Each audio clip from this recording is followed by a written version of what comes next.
hapuslah atau matilah roh mereka. Putus semuanya.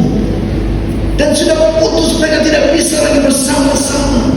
Mereka tidak bisa lagi berdialog. Mereka tidak bisa lagi bercakap-cakap. Ya. Putusnya hubungan antara manusia dengan Allah. Matinya roh manusia. Waktu dia makan buah itu, seketika itu juga matinya roh manusia. Fisiknya masih hidup, 930 tahun Adam masih hidup.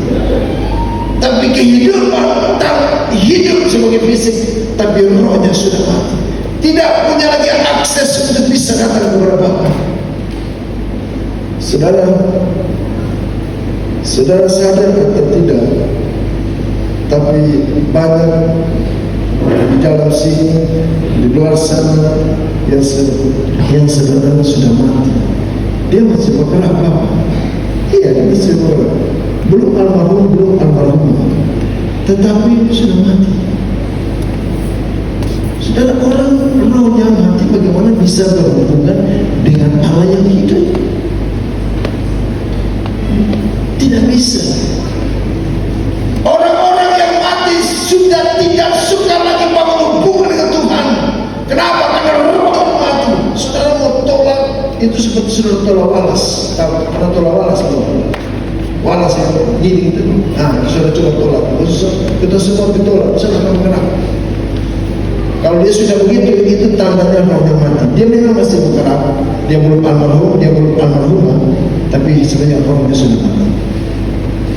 Di sebentar di gereja dari mana? Putusnya hubungan matinya roh kita, sehingga kita kehilangan kekudusan, kita kehilangan kesucian, kita kehilangan ketaatan, kita menjadi pemberontak kepada Allah.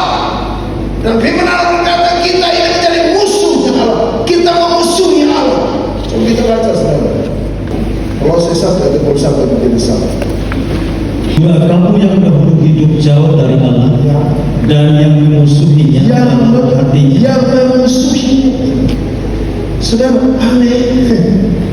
Kamu yang dahulu hidup jauh dari Allah, soleh pernah dekat-dekat dalam persekutuan, soleh pernah ibadah, soleh pernah melakukan aktivitas lain, jauh dari Allah. Kata jauh ini bukan dekat, jauh, benar-benar jauh. Dan yang memusuhinya, memusuhi Allah dalam hati, yang musuhi Allah, dia tidak suka dengan Tuhan.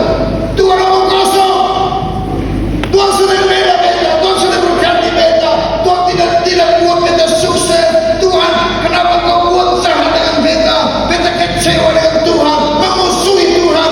Padahal Tuhan begitu baik. Engkau dan saya masih ada di bukti bahwa dia mengasihi kita.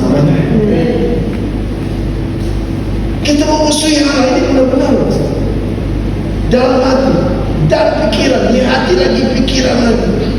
Tindakan saudara tidak mau ibadah, tindakan saudara tidak mau berdoa, tindakan ibadah itu tidak mau melayani, saudara sedang memusuhi Tuhan. Kalau kau gagal hari ini di hal yang pertama, jangan serahkan sama sekali, tetap melayani Tuhan.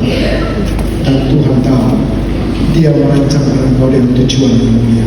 Kalau kau gagal di posisi ini, Tuhan sedang mengarahkan engkau untuk sukses di posisi yang lain. Amin, saudara. Tidak sekali salah Tuhan.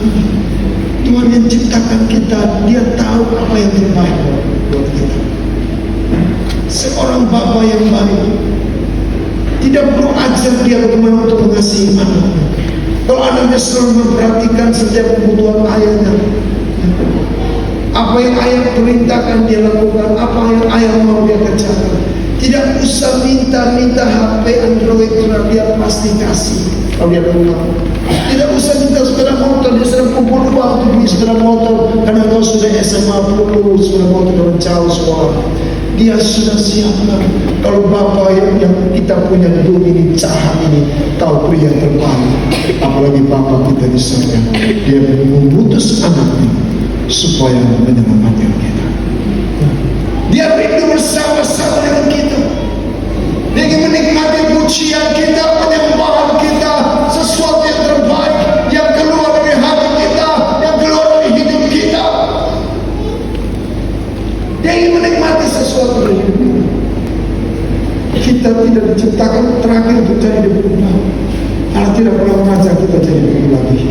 Dia sudah angkat kita dari debu, dari tempat yang paling hina, dibentuk sesuai gambarnya, agar kita mendapat bagian dalam program Tuhan yang luar biasa.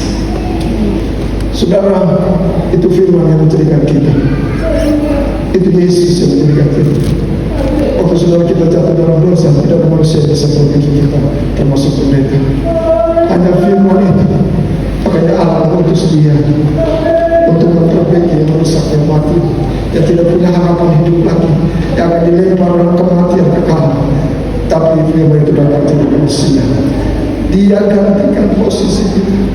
Firman Allah katakan dalam Filipi 2:8, dia merendahkan diri dan taat sampai mati, agar saudara saya hidup oleh kasih karunia Tuhan.